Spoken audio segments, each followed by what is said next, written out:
President Trump touting progress on his peace talks with Iran and saying it's all working out very well.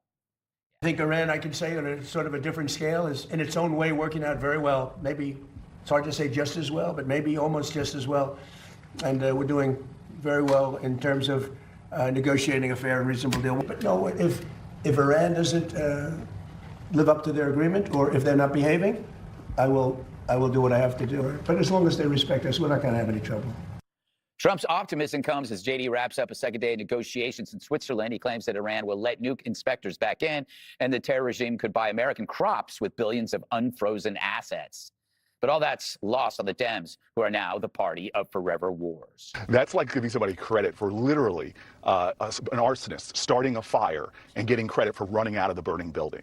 This president has led this nation into a disaster. We have surrendered our power, we have capitulated to the enemy, and they now are mocking us. What we've got as a result of that war, which President Trump was the first to take the bait on, what is a strengthened Iran in terms of its geopolitical stature in the region.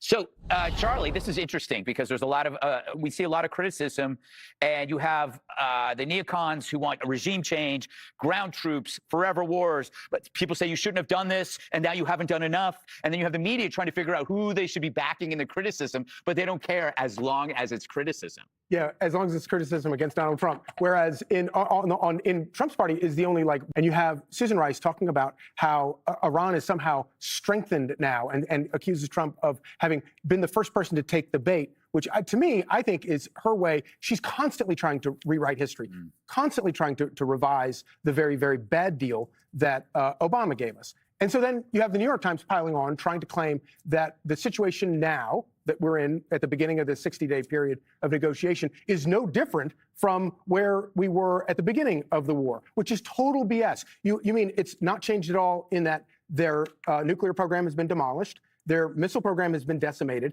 their top 40 leaders have all been annihilated, and they want to act like this is already a failure. And I honestly don't believe that normal people are buying it. I think a lot of people are they're tired of the wars. They're tired and they don't like gas prices going up. But I think most people are open to the idea that actually Trump is making a negotiation that could wind up being smarter than any of his predecessors. Yeah, change the negotiation stance. Dana, what Charlie said it's like an analogy of like Iran is like the uncooperative drunk guy at a bar who steals your phone. He could give it back, or he could get his ass kicked and then give it back. Either way, it's the same outcome. It's just that Iran now just got his ass kicked, and they're at the same place, but worse. Well, now, but he does it every Saturday night. Yes. And he's limping now because he's been somewhat wounded, but we also don't know what he's got in his pockets. And so can I go back to one thing? It's interesting to see Susan Rice on television. Yes. Because during the Biden administration, she was in charge of the Domestic Policy Council, right? She had been National Security Council under Obama, right? Yeah. And then she was, did you have interactions with Biden? That's very interesting to me that all of a sudden she wants to come back and be an expert on all of this. You once called me an optimistic pragmatist. So I would like to look on the bright side, but I also think I reserve the right to be skeptical about all of this. I think the we'll see is what the MOU is supposed to be. Yes. It's supposed to be, let's wait 60 days and see, which is why I think it's a little hard to swallow that this is the best, this is amazing, this is so great, isn't this amazing, this is so terrific. I'm like, well, wait, hold on a second. 2 months ago, you wanted people to defend the president's decisions, and they did, people who support him. And now you want them to completely change their worldview and everything they've said for the last 60 days, and that they're jerks and awful, and they're going to be cast aside and out of the party because they don't agree with him now after 24 hours of trying to be spun on this deal. And to me, I just wish that they would give everybody a minute. Yeah. If you are going to ask for 60 days from the Iranians, let's take it. Let's take a minute. Everybody take a beat. Go to your corners. Have a second. Now, that will depend also on Iran doing the right thing, because I don't for a second believe that there was some lone Hezbollah fighter shooting rockets into Israel over the weekend. Those things are done at the top. And Iran wants nothing more than there to be more daylight between the United States and Israel, and they're working really hard at that. So I don't love that. Epic Fury was a success, but it will only be an ultimate success if they can complete this thing or, well, finish it one way or the other. And I think it's just way too early to know how it's going to turn out. Good point. Jesse, they keep asking Trump, was it worth it? Well, it's been 110 days. We're supposed to get all of the enriched uranium, which I think would make it an achievement in 100 times. Seems to me that was 110 days well worth it. Ahoy, matey. Yeah. I have a little dog down here pulling on my shorts. How was the Strait of Hormuz over the weekend? Yeah. Okay? Yeah, Iran lost the war. They surrendered, and now they're letting the United States and the UN in to look at their sites and their uranium, and then they're going to destroy it. Do I need to keep talking? I mean, that sounds pretty good. Very funny. But Dana's right. If they do say at the end of 60 days, go F yourself, all the uranium's buried. They can't touch it. So does it even really matter? And so now you have people coming out like what? Booker and Rice. We don't take them seriously. They're buffoons. We only put their sound bites in the segment for friction.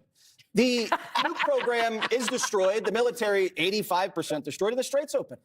Greg's gone out there peacefully. Yes. He hasn't been attacked. Iran's bluffed their way the last 10 days. There's been no tankers that have been attacked. We're actually going to wrap this up hopefully pretty soon, and we can move on to Cuba. My banking buddy told me that after we topple Castro, we're going to be able to buy 100 acres of pristine Cuban coastline for like 50 G's.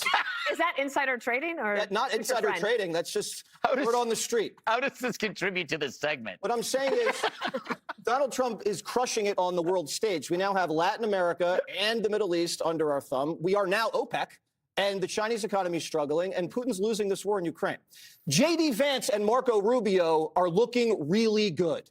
Trump's delegated beautifully. They've gotten experience, respect. They want Netanyahu to go hard in Lebanon. And he's getting probably trounced if he doesn't go hard. He's up for re-election.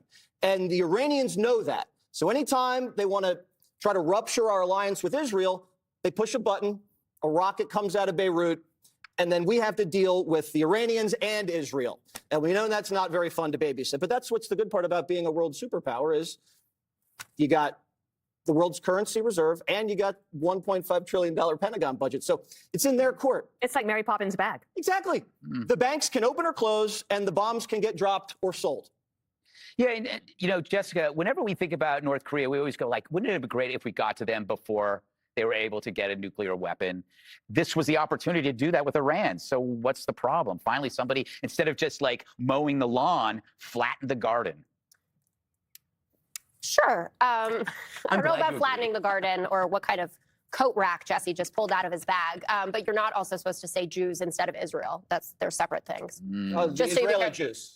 Just say Israel. No, I'm you just giving you some. speaking to me? I'm giving you some Jew advice. Don't conflate those things. Okay. Now do flatten her. Please excuse me while I show you my Totenkopf. What are you talking about? The tattoo is bad, obviously. But you, well, never mind. Enough. Go ahead. Okay. I would rather people be talking than not talking. So this is a net positive. Obviously, you know, the Iranians are out there with their PR from the weekend saying we walked away from the table when in reality they were at the table and particularly well so far. So Jesse says the Strait is open, but they closed the Strait 2 or 3 times in the last couple of days, showing that they can still do that. CNBC said, how open is open? I don't know. That's a big question. And it's also a lot fewer tankers than what you need to be able to getting through to get the world's economy back going. But the biggest win for Iran in this is 75 a barrel, Jessica. Okay. I think everybody you could- realizes it's open. Just go ahead and ignore the fact that Iran closed it when it felt like it and then reopened it They when said it they felt like it. closed it, Never- but them saying they then closed 3 it tank- and it that's being closed. Only is 3 totally tankers getting different But through. CNN asked a valuable That's not question. Great. What are you talking about? 65 Okay, now, yes. the biggest win in the MOU, the thing that aggravates the strongest supporters of the president the most, is Iran being able to sell oil on the open market, essentially rolling back 40 years of sanctions. I mean, even entities that were sanctioned under this global terrorism sanction regulations, meaning that that money can be used directly to fund terrorism. And that was our big problem, why we went in to do this. So we need to stop the funding of proxies like Hezbollah. It is estimated that they will get $5 billion a month from being able to sell that oil on the open market. And there is a reason that Democratic and Republican presidents for 4 decades didn't want that to be the case. And so if you look at those 2 factors, that Iran is still in control of the Strait and that they are now making money day one off of this MOU, that is genuine cause for concern. Also talking about what you might get out of the They're still nuclear losing options money of this. every day. What, 400 million? Was that what they estimated? Really No. And 400 billion. Charlie saying, oh, I think normal people are. You heard him say the rationale for lifting the oil sanctions. Oh, so that the money can go to support the people inside there instead Not of giving true. them the regime That's not change what he that they said, would. Jessica. You tell me what JD said. He said it gives us more visibility in where the money's going. Okay. Because right now it's on the black so we market. could just like the sanctions track haven't it right worked. to Hezbollah instead of No, it no, going you in can the secret corridor. You actually can because now it's not on Beautiful. the black market and you can see it go through our banks. Jesse, Not Event 1996 by media mogul Rupert Murdoch, with Roger Ailes serving as its founding CEO. Mission: it was created to provide an alternative perspective to what the founders perceived as a liberal bias in mainstream media. Ownership. It is a subsidiary of the Fox Corporation. Headquarters. Located in New York City. Reach and influence. It has consistently been one of the most watched cable news networks in the United States for over 2 decades. It operates across multiple platforms, including television, Fox News Channel, Fox Business, digital Fox News website, and audio, Fox News Audio. Content and reputation.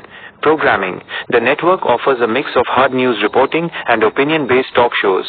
Its programming is known for its distinct visual style, including high-contrast graphics and a fast-paced presentation. Political stance. The network is widely recognized for its conservative editorial perspective. While it attracts a broad audience, it is the primary news source for many Republicans and conservatives in the U.S. Controversies. Over its history, Fox News has faced scrutiny and criticism regarding its editorial standards, the influence of its opinion hosts on political discourse, and various scandals related to its corporate culture and on-air personalities. Are you looking for information on a specific show, host, or historical event related to the network?